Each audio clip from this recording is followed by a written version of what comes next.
Wow, that's beautiful. Mark, you're becoming a rabbi. no, yeah, a really good role model. You come up with really good stuff. Thank you. I tried. Yeah, I tried. yeah, I'm happy for you. Thank you. Are you getting out? Yes, we are ready. We're ready. We are ready. We are live, and we are alive. We appreciate it. We appreciate the opportunity to hear the words of wisdom and inspiration. Okay, hi everybody. This is good. I think we're on class number 5. Yeah. So last week we talked about being happy to be me, and after we left the class, I was thinking about it. I was thinking, not so easy to be happy to be me if you don't feel good about yourself. So the important thing is, prior to being happy to be me, I have to have a really good sense of self-confidence. I have to like myself a lot. And if I like myself a lot, then I will be happy to be me. Yeah. So that's why I thought, great idea. So tonight's class, because you wanted it to be a connection from last week's class. So tonight's class is going to be about self-confidence, and a really good question. So the question is, are we born with self-confidence, or is it something that we learn about self-confidence? And does it make a difference if you're born into a family where self-confidence is instilled in you, where you have a mother or father that says to you, you're so beautiful, you're so wonderful, you're so smart, you're a dream child, I love you so much, everything about you is wonderful, your eyes are beautiful, your smile is beautiful, your hair is beautiful, your nose is beautiful. If you grow up with parents like that, where they say to you, you're beautiful, you're wonderful, you're smart, right? One kind of parent.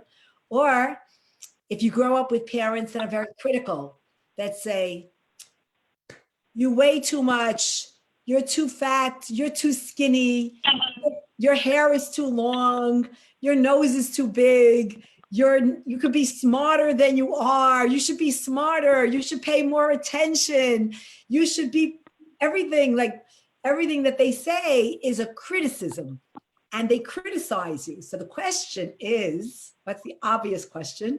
Who grows up with a better self-confidence?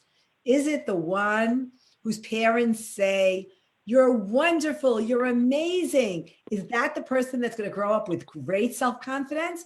Or, listen to this, or is it the person whose parents say, you know what, you should lose some weight, you need to lose weight. Oh, you could be smarter, you could be kinder, you could be this more, you could be, or is that the person with more self-confidence? Why would that person, some of you are saying, of course not. How could you grow up with good self-confidence if your parents are putting you down all the time? For me to grow up with good self-confidence, I need parents that are saying to me, I'm gorgeous, I'm beautiful, I'm smart, I'm great. That's going to make me have great self-confidence. If I have a parent that says, you should be smarter, you should be greater, that's not going to give me great self-confidence. But that's not true, maybe. Maybe, is it possible that the parent who tells you, you are great, you're wonderful, maybe when you grow up and there's criticism that's given to you, maybe you don't have the thick skin to even accept the criticism because you're so used to compliments. You're so used to hearing how wonderful you are that the second your boss says to you, oh, you could have done a better job on this, I think this could be a little bit better. Or your first grade teacher says to you, oh, you know what, you could do a little bit better. Do you have the wherewithal to rise up against it? Maybe not, because all you've gotten your whole life is, you're wonderful, you're great. You never built up that need to build up your own personal self-confidence. Your self-confidence is only based on the fact that your parents said to you, you're great, you're wonderful, you're fantastic. And that's all you can deal with in life. All you can deal with is people telling you, you're great, you're wonderful, you're fantastic, because you don't have the tools to deal with any kind of criticism. So maybe it's better to grow up with the other parent who says, you could be smarter, you could be better, you could be this. Why? Because then you build up your own self-confidence. Oh, my parents don't think I'm smart enough, I'm going to become smart enough. oh, my parents don't think I'm good enough, I'm going to become more good. And I have a thicker skin to go through life and have a really good, solid, grounded self-confidence. Because why? Because I've learned in life that I have to prove myself. So when my first grade teacher or my second grade teacher or my eighth grade teacher says to me, you know what, you're not doing so well, that's okay. I'm used to hearing it. I know that I heard it as a kid. And as a kid, I built up my self-confidence. I started to believe in myself as a kid, and I can deal with this. Are you getting this? Is that not interesting? So very often people will say to me, well, how could I have good self-confidence? My parents were always putting me down.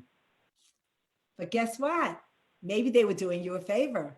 Maybe they were teaching you the art of overcoming somebody that puts you down.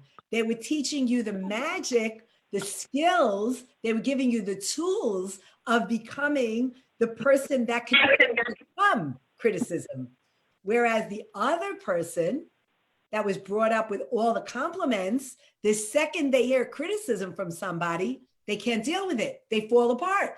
They have nothing. They have no backbone. They have no spine to be able to deal with it. Interesting question, right? I like it. I like it. So I think we all have to think about that a lot. Or is it necessarily true that if you're born with parents that give you self-confidence and compliments all the time, is that really the best thing in the world? Or is it good to have parents that knock you down and say, you know what, you could be better? So that's an important question that we have to ask ourselves, and we'll talk about it some more. I personally was brought up by one parent that thought I was wonderful. There was nothing about me that could be wrong. We all know Bobby, right? There was nothing that could be wrong. I could come home with a D, with a 50. I could come home and say I left school that day and I wasn't in school the whole day. I went to the movies. And she would still say, yeah, you're such a wonderful child. And give me compliments, compliments, compliments. But my father was exactly the opposite. My father, he criticized me a lot. If I came home with a 80, he would say, you could have come home with a 90. Where's the 90? If I came home with a master's, he would say, get another master's. One master's isn't enough. And that's the way he brought us up. So I don't know. I think that like when people say to me, where does your self-confidence come from? Does it come from the father who criticized me all the time and I learned to get stronger? Or does it come from the mother who said to me, you're beautiful, you're wonderful, you're great? Is that where my self-confidence comes from? Guess what? I have an answer for you. It doesn't come from either one of them. Self-confidence is something that you build yourself. That yes, as a 5-year-old child, maybe you're dependent on your mother or your father. Even as a 6-year-old child, you're still dependent on your mother and father. But you know what? When you get to the age of 13 or 14, you are not dependent on your mother and father. You are dependent on your own self. That is when you start building your own self-confidence. That is when you start believing in yourself and you start liking yourself and you start building your own self up. That is how your self-confidence is really built. So people that say, well, the reason I don't have good self-confidence is because my parents always put me down. I say, no, no, no, no, no. Your parents may have put you down, but that's not a reason that you don't have good self-confidence. It's because you haven't worked on your own self-confidence enough. Or if somebody says to me, oh, the reason I have bad self-confidence is because my mother always said to me I was the greatest thing in the world, and that's all I need to hear. I say, no, no, no. You are responsible for your own self-confidence. So how does someone build their own self-confidence? How do you build that up? You know how you do it? You start believing in yourself. You have to believe in yourself. How do you believe in yourself? You celebrate yourself. Something good happens. You've accomplished something good. You pat yourself on the back and you say, wow, I got a bachelor's degree. Good for me. I got a bachelor's degree. That's good. I'm good. I did something good for somebody, good for me. Now I have a better self-confidence. And the more I feed my self-confidence, the more there's momentum to my self-confidence, the more that it happens, that I feed my self-confidence, the more self-confidence I will have. It's about, again, it's about conditioning. It's about building it up on my own. Also, I want to say something I think is very important. I want to say that you cannot have self-confidence in yourself. You cannot have great self-esteem in yourself if you're not going to be, are you ready for this? If you're not going to be true to yourself. You have to be true to yourself. You cannot say, oh, I'm a person that is, let me think of something that I could give as a perfect example. I'm a person that's a very, very good person. I'm a good person. And I show the world that I'm a good person. And I show it to the world. That's the face I put on for the world. I'm a really good person. But then in private, I'm really not such a good person. I'm not a good person. I'm not thinking really good thoughts on people. I'm not wishing good things for people. On the front, I'm showing good things, but that's not really who I am. Or another example, I put on an act and I say, oh, I'm a very religious person. I daven 3 times a day. I give a lot of tzedakah. I'm a really good person. But for real, I'm not really a religious person. I'm really not following the laws. When I'm out in front of people, I'm showing myself as being a religious person, but I'm really not. So what is that called? That's called being duplicitous. You're being a double person. You're not being real. If you're not real, if you're not true to yourself, you will never be able to build up good self-confidence. Your self-confidence is dependent upon your integrity. You have to really believe in yourself. You have to really be coherent, consistent. You have to be that person in private and on the outside. If you're that same person in private and on the outside, your self-confidence will grow because you're being true to yourself. Another thing that's very important is you really have to like yourself. It's not enough to do things so that other people should like you. Oh, I'll do that because other people will say I'm a really nice person. If I do that good thing, my name will get in different places and people will like me. No, that's not enough. You have to like yourself. And the more you like yourself, the more you will feel that you like yourself. The more you will find good things about yourself. So let's go over what these things are. We're saying, number one, does your self-confidence come from your mother or your father? Does it come from the fact that your parents told you you're amazing? Does it come from the fact that your parents told you you have so much to fix about yourself? No, it comes from your own self. It's about starting your own self-confidence. It's about congratulating yourself. It's about telling yourself that you are a good person. You have to make it happen. You have to make your self-confidence good. It's something that you take a hold of and you start believing in yourself. You start telling yourself, you know what? I'm a really good person. I have done this.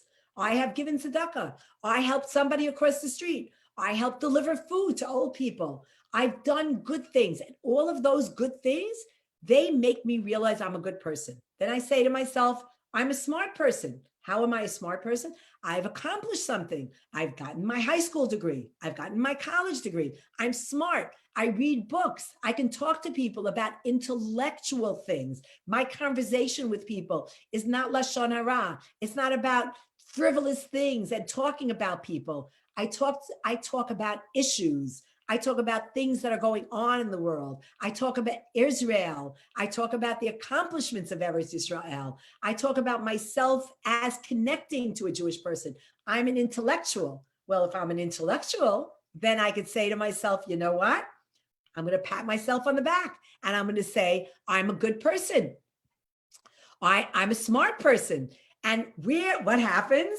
I end up giving myself compliments and I end up acknowledging a self-confidence that is real.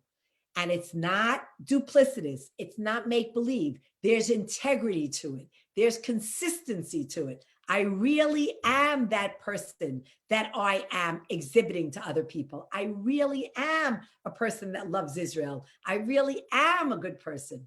Those things, those will give you self-confidence. Those things. I have one more thing to add. This is the big one. This is the one for our group over here.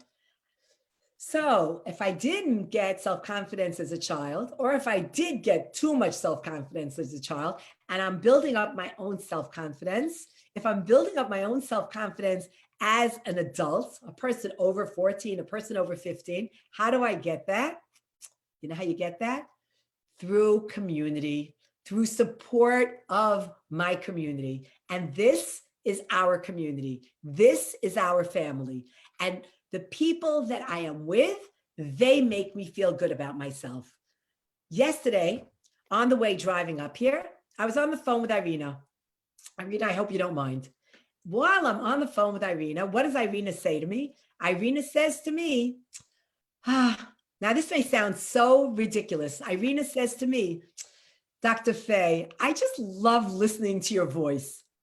Now, I had no idea what she was talking about because I don't know, I had no idea. I said, well, what do you mean? She said, your voice, it just has such a nice energy to it. I'm repeating her words, right? It has such a nice energy to it. Now, I never thought of my voice as having energy. I think of myself as having energy, but I never thought of my voice as having an energy to it. Irina said, it has such a good energy to it. So you know what? What she said to me, I took it, I thought about it, and I just loved it. I kept till right this minute, I'm still repeating it in my head. I'm still repeating, wow, my voice has a good energy to it. And before I came on to the class, I was thinking, I can't wait to come on to the class because even if you don't see my face, I just found out that my voice has a good energy to it. So where did I get that from? Did I get it from my mother? No. Because my mother said everything was good about me. So what do I know? Is my voice good? Is my nose good? Is this good? She said everything is good. And trust me, not everything is good. But Irina says it to me. Irina is my community. I've chosen Irina to be part of my family. Irina is a person that I get support from, and I trust her. If I didn't have a good energy in my voice, she wouldn't tell me I have a good energy in my voice because I know that in my support group, in this group that I'm in over here, if there's something wrong, Irina's going to tell me that as well. I may get off tonight and she may say to me, you know what, you were on and whatever, she could say whatever it is, but we share an honest relationship and it's real. It's been years. It's 6 years already. I know that certain times at the Friday night table, I'll be great. Sometimes at the Friday night table, she'll say, you know what, tonight we should have done this differently. Do I believe her? Yeah, because she is part of the self-confidence that I have. If she gives me a compliment, my self-confidence feels really good. If she gives me an insult, well, you know what? I like that also. Why do I like that? Because it gives me an opportunity to do what? To make myself better, to build myself up. And that will make me more of a grounded person. It will give me more of an integrity. It will give me more of a momentum in terms of my self-confidence. So again, we see that surrounding myself with support groups that they're only going to give me compliments, is that good? No. I don't want to be around people that aren't going to be honest with me. I want to be around you. I want to be around you because the relationship is such that you're honest with me and I'm honest with you. It's a give and take. And as I look around our group over here, I have that kind of relationship with all of you. I have an honest relationship. It's got real honesty to it. It's got integrity. So this community support, this family that we create, this is where I get my self-confidence because I believe in you, because I trust in you. And in turn, I hope that you trust in me as well. And as you look around at the group, you have to start all trusting each other. And I think we're getting there because I think last week when we had our class, we posed a question and everybody was comfortable answering the question. And that is building our family. That's building our relationship with each other. So no, it's not about our mothers and our fathers. That's okay for when we're 4, when we're 5, when we're 6. Either they'll build up our self-confidence, they'll put down our self-confidence. But is that an excuse in life to say, oh, the reason I have bad self-confidence is because I didn't get it at home? I was only put down? No, because you have an opportunity to build your self-confidence as an adult. Is the reason I don't have good self-confidence, my mother never found fault in me, so I'm perfect? I can't handle any kind of criticism? No, because I have the opportunity here to build this self-confidence. So I like that. I hope you like that as well. I want to also talk about the word self-esteem, self-confidence and self-esteem. But I think you'll like this. When you talk about somebody that you like a lot, they're your role model. What do you say about them? How do you describe them? You say about them, I hold them in high esteem. I hold them in high esteem. That's what we say, right? That same way that we hold someone in high esteem, we build up our own self-esteem. We build up our own, and we want to take ourselves and create a high esteem of ourselves. We want our self-esteem to be a high esteem. So now I don't want somebody else to be my role model and for me to say I hold them in high esteem. I want my self-esteem to be the high esteem.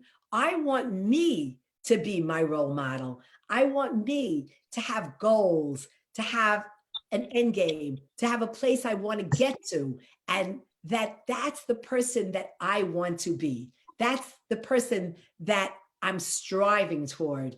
And that person, that dream of being that person, that gives me my self-confidence to become that person, to hold myself in high esteem. I'm holding myself in high esteem, and I'm getting self-esteem from holding myself in high esteem.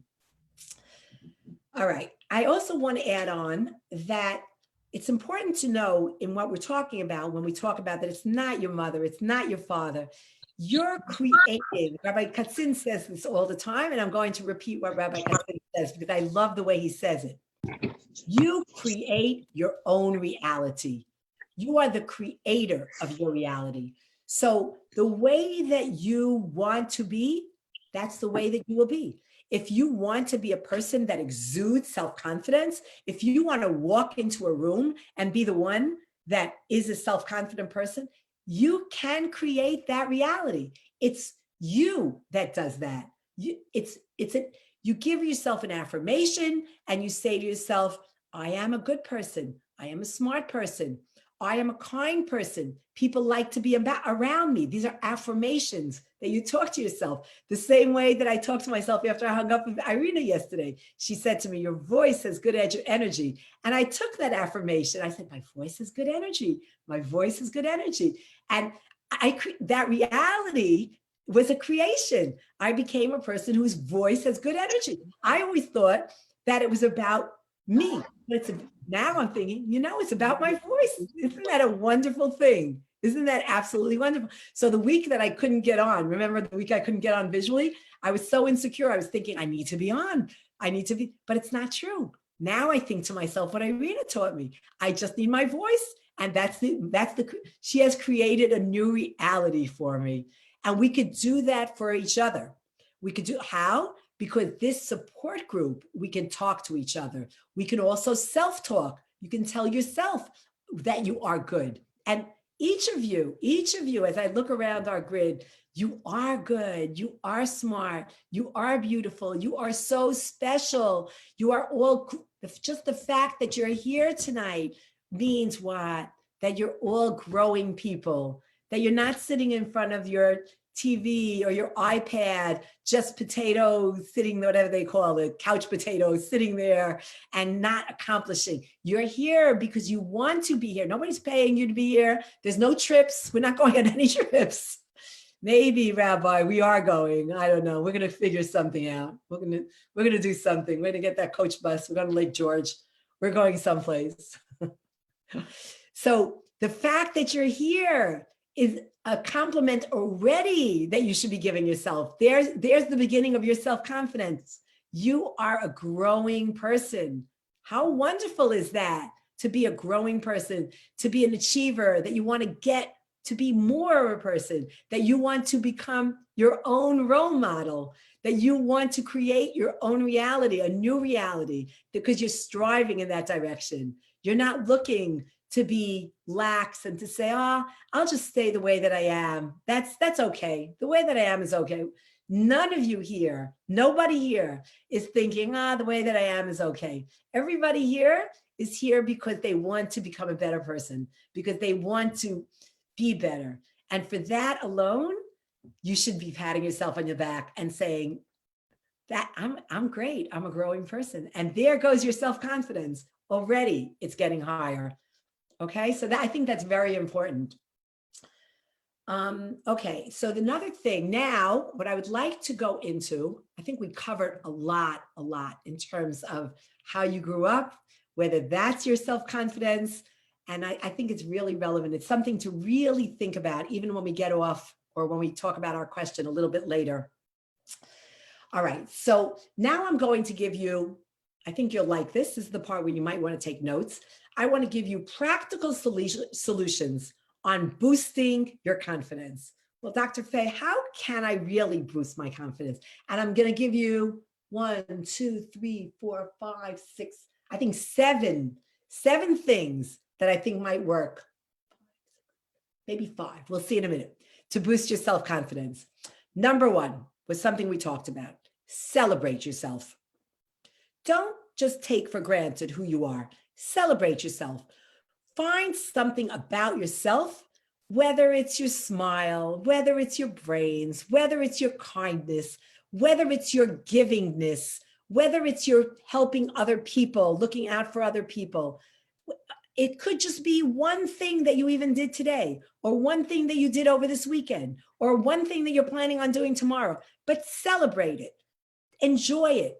Think to yourself, this is a celebration. And as I look around here, I could name you a celebration that each one of you should have, that I know about you, that's something that you should be celebrating yourself. And that's something that you should be smiling about yourself and feeling very, very good about yourself. And it's, as I look at your faces, I know what they are. You want to call me afterwards and ask me what's the thing I should celebrate? I will tell you. Okay. Item number 2 is a very good one. To boost your self-confidence. Remember, practical solutions to boosting. You're going to love this one. Step out of your comfort zone. Don't keep doing things that are comfortable for you. Step outside of your comfort zone. So I'll give you an example, and I think you'll like this. So it's personal, but it's okay.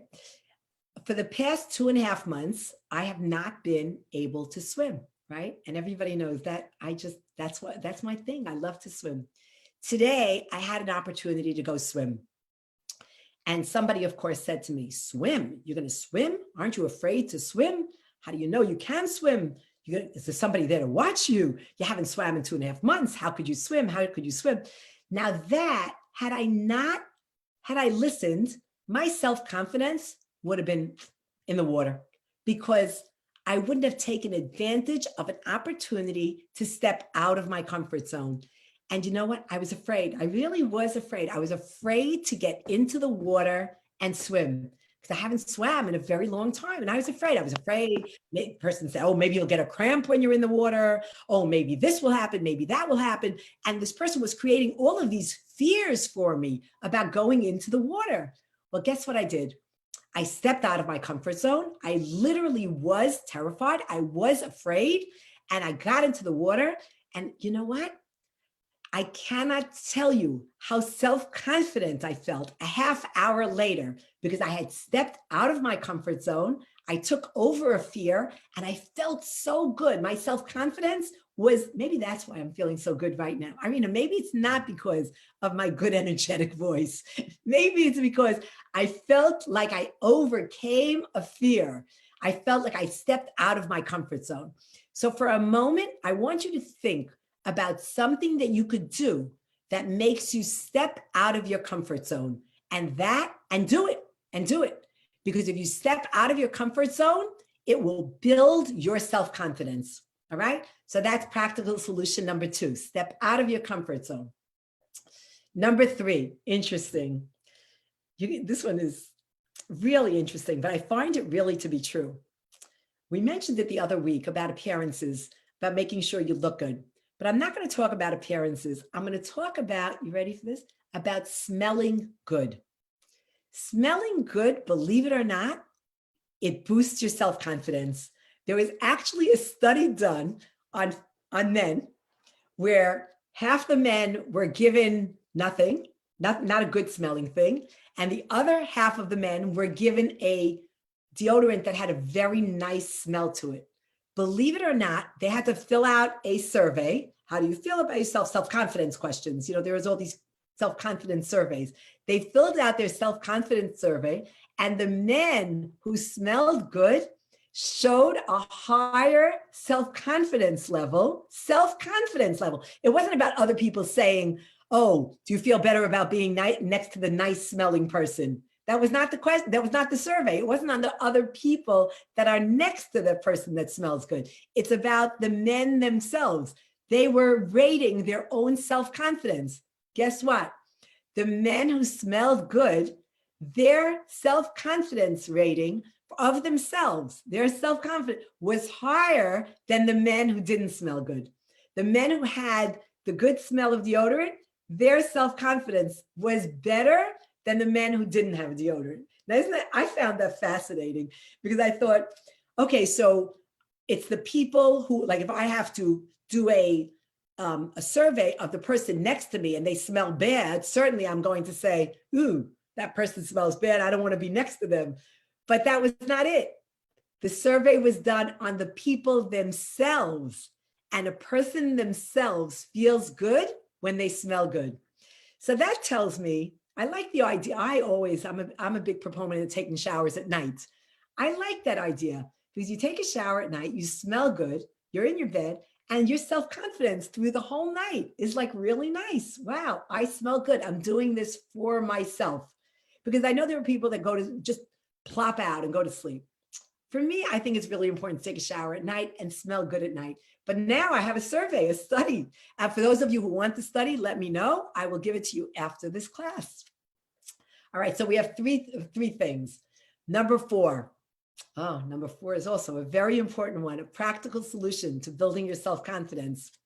Cut down on television or on iPad, screen time. Cut down on screen time. Why? Cutting down on screen time, they have found, is a confidence builder. Too much screen time lowers your motivation. What happens? You're sitting there, you're just sitting there doing nothing. You're just staring at the screen. Now, during COVID time especially, people have been sitting in front of their screen 6 hours, 7 hours, just streaming, doing binging. Literally, people we all know, they're just like sitting there. And what happens? Their motivation is down. Studies show clearly motivation is down. Their memory is shot. Their concentration is forget about it, awful. And what happens? You think your self-confidence is up when your memory is down. Your memory is down, your self-confidence is down. Your concentration is down, your self-confidence is down. So what does TV or screen time do to you? It brings your self-confidence down. It does not bring it up. If you can cut down your screen time to an hour a day or an hour and a half or whatever it is, but you can limit your screen time, what does that do? That brings your self-confidence level up. You're more motivated. Your concentration is better. Your memory is better. So again, that would be another practical solution. Another one. This one you all know, I'm sure, but I have a very interesting reason for this one. So playing music. Believe it or not, playing music is a self-confidence builder. Now you're all thinking, oh, playing music is good for calming me down. Playing music is good for putting me in a good place. But studies show that playing music is actually a self-confidence builder. And let me tell you how. When you listen to music, generally, You're listening to music where you like the lyrics. Something about that song really connects for you. Sometimes it's a happy song, but sometimes it can be a very sad song. You can listen to music and it's very sad and it makes you cry. Sometimes you listen to music and it makes you happy and you want to dance. Now, what is that music doing for you? That music is making you aware of your emotions. You're becoming aware of your emotions through the feelings. And becoming aware of your emotions, what is that going to do for you?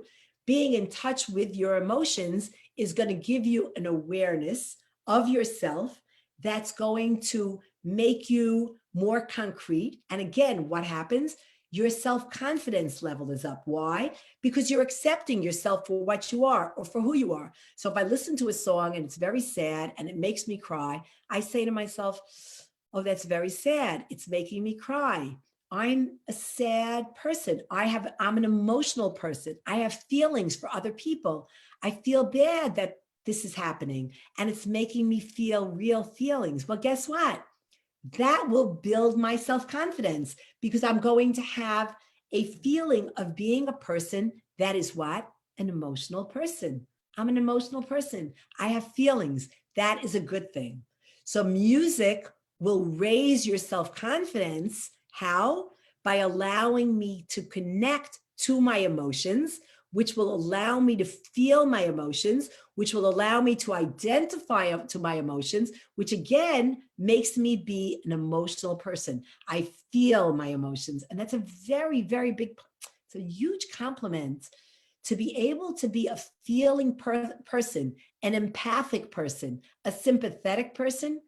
I can't think of a greater compliment than somebody being empathic to other people, somebody feeling someone else's pain. Today, I heard about a very sad death, 2 of them actually, and I was very sad and I cried, but in my tears, I was happy to know that I have emotions. I was happy to know that I'm feeling for other people. I'm feeling the sadness for other people. It gives me a trait that makes me feel good about myself. I'm a feeling person. I'm not unaware of other people's feelings. I'm aware of them. And it builds my self-confidence. I wouldn't feel good if I was a cold person and I didn't feel the pain that other people are feeling. That wouldn't make me feel like a good person. It would make me feel like I don't have emotions, like I'm cold. But this way I know I'm not cold. I'm an empathic person. I feel their sadness. And I think that's where music comes in. Music makes us feel, and it boosts our self-confidence because it makes us feel like we are emotional people. Okay, so we did practical solutions to boost your self-confidence. 1, celebrate yourself. 2, step out of your comfort zone and do something that will build your self-confidence. 3, smell good. 4, cut down on screen time. 5, play music. 6 is the one, we all know it. We all know it. Are we all doing it? No, but we all know it. Exercise daily. It's clear that self-confidence is built by exercising daily. Why? Because you look good. What do? You look good, you feel good. That's just the way it is. You look good, you feel good. And what does that do for your self-confidence? Boom, right up. So exercising, even if it only means for 30 minutes, do whatever you need to do. If you can't get out of the house, run in place. Turn on your music and run in place. Do some push-ups. Do anything you need to do. But 30 minutes of exercise, what will happen? You'll feel good. What will happen after you feel good? You'll look good. What happens after you look good? What happens to your self-confidence? Boom, up. And the last thing is what we live by, what we all live by as Jews. We live by as Jews. What is the greatest builder of self-confidence? Doing mitzvos, being helpful to other people. Being helpful to other people is a direct line to self-confidence. Why? Because when you help other people feel good, when you help other people feel good, you will feel good. If you make somebody feel good, automatically you will feel good. This is something that only human beings can do. Animals cannot do this. Animals cannot do something good and feel good. This is a human trait. If you do something good for somebody, you will feel good. So people say, well, what does that mean? So when I'm doing a mitzvah and I'm doing something good and I'm doing it for myself and I feel good about it, does that take away from the mitzvah because I'm actually feeling good? I'm getting the benefit of feeling good? No, it's fine. You're making somebody feel good and you feel good. That's good. It's still good. It's still a mitzvah. It's still good. That's not considered being a selfless person or being unattentive to other people. It just means it's a fringe benefit. You're doing something for someone else. It's an automatic reaction. I promise you that if you do something good for somebody, I guarantee you that you will feel good about yourself. And feeling good about yourself, what's that going to do for you? Self-confidence, which direction? Up. So your self-confidence automatically goes up again. By feeling good, we are feeling like we are capable. We're feeling like we are valued. And that's why your self-confidence goes up by helping other people. All right, so I think we covered a lot over here. I want to say one more thing that I just noticed came up. It is actually a chemical thing that happens in us when we do something good for other people. There are studies that show our dopamine level goes up, our serotonin goes up, and our oxytocin. So it really means that it's not simply just something you feel inside.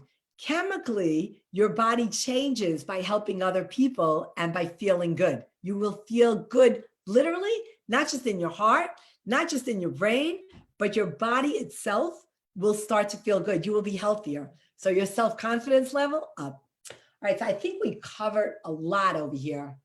I think we covered a lot. Rabbi, what do you think?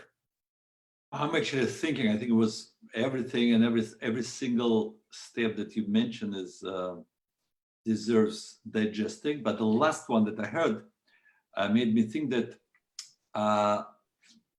possibly that our feelings or thoughts actually control in some way by chemical process. That's what it means. Yeah, It that's means right. mind over matter, literally. It means if you have better thoughts, it controls your body. Yeah, yes. It's not that, oh, because I have not enough this, it goes the other way as well. Yeah, 100%. And that's so major that your mind controls your way of thinking. And that's why when we try to blame it on people, oh, I don't have a good self-confidence because I was brought up this way. I don't have good self-confidence. It's not so. It's your mind that can build your self-confidence. It's your mind that gives you a higher self-confidence. Yeah, excellent. Also, I'm still thinking, I understand that you said differently. You said self-confidence is like a muscle. Use it to lose it. You need to practice and do it daily by getting out of your comfort zone. But then you said that actual self-esteem is something different because we often confuse, right? So what is self-esteem? Is the way you respect yourself. And how do you work on that? By respecting other people, by elevating them, so what do you do for yourself? You celebrate yourself? Is it something that is in your control, that you're very much controlled by the way people respected or treated you in the past? Are you asking me a question or you're saying it? Right. I love what you're saying. I don't feel like it's a question. I feel like you're answering the question in the question. Am I right? Well, I don't know. If I would like to answer, I think to respect yourself is very difficult. What I was learned from my rabbis they were teaching me is that the only way for you to elevate yourself, forget about yourself, elevate other people, dedicate yourself to other people, respect them, you will be respected. Because if you're gonna run after respect and put it in a high priority, I need to be respected, it may run away from you. Yeah. It's more of a question. In other words, if you to summarize, self-esteem What is the way to work on your self-esteem? So I think with self-esteem, because of that word esteem, when we talk about talking about other people, we always say, like Rabbi, I hold you in high esteem. Yeah. So when I say those words, I hold you in high esteem, what it means is there are things about you that I would like to copy. There are things about you that I would like to model my behavior after. I hold you in high esteem. I would like to create a place where I'm not only holding you in high esteem, I'm holding myself in high esteem. And that is self-esteem. Holding myself in high esteem, that equals self-esteem. True, but how to do that? So my rabbi said, if you learn to see good in people, you have good eye seeing something good in people, and you help them in high esteem. Yeah. That is the best way for you to hold yourself, because whenever you project respect to others, that's what you feel about yourself. Because really, it's a projection. If you're going to try to work on it directly, in a way, if I'm allowed to give this example, it's like a dentist trying to take care of his own tooth. Yeah. Very hard, very tricky. But if you do it for other people, that's when it actually works for you. Therefore, King Solomon said that a good eye is the source of all blessings. When you see good in others, and you, I think you said that, when you find good in others and you hold them in high esteem, and you choose to see good in qualities in other people, you're actually working on yourself. And yes, that, Rabbi, that goes with our whole idea that actually has been following through from the beginning of our classes, that it's about conditioning a certain kind of behavior. Everything is about conditioning a behavior. So if you can condition a behavior of thinking good about somebody else, oh, that's such a kind person. Oh, that's such a good person. Oh, that's such a generous person. Then those words are already in your vocabulary. Kind, generous, good. Once those words are in your vocabulary, well, if that's a kind person, I could use that word on me.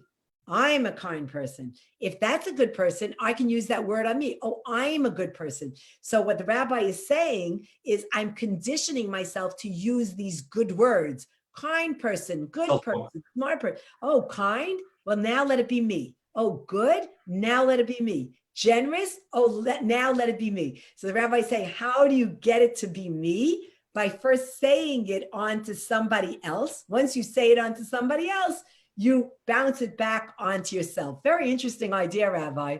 You know what that reminds me of? Very interesting. I like that. You know what that reminds me of? Yes, tell us. The Lubavitcher Rebbe once said, "Those who bless others bless themselves." So I think it's a very profound quote. If they especially do it with love for others, forgetting about themselves, then it works, correct? They really do it out of love for others. But also, Mark, I just wanted to mention also, Dr. V, what you said, Mark, I sometimes compare it to martial arts, because it's very easy to have a negative thought. Like you look at these people, let's say someone complained to me and said, oh, I came to this place, people were praying, davening outside, and they did it so fast. Look at them. If this is the way to return back to shul. When I heard a person saying it, I said, wait a second, what's good about it?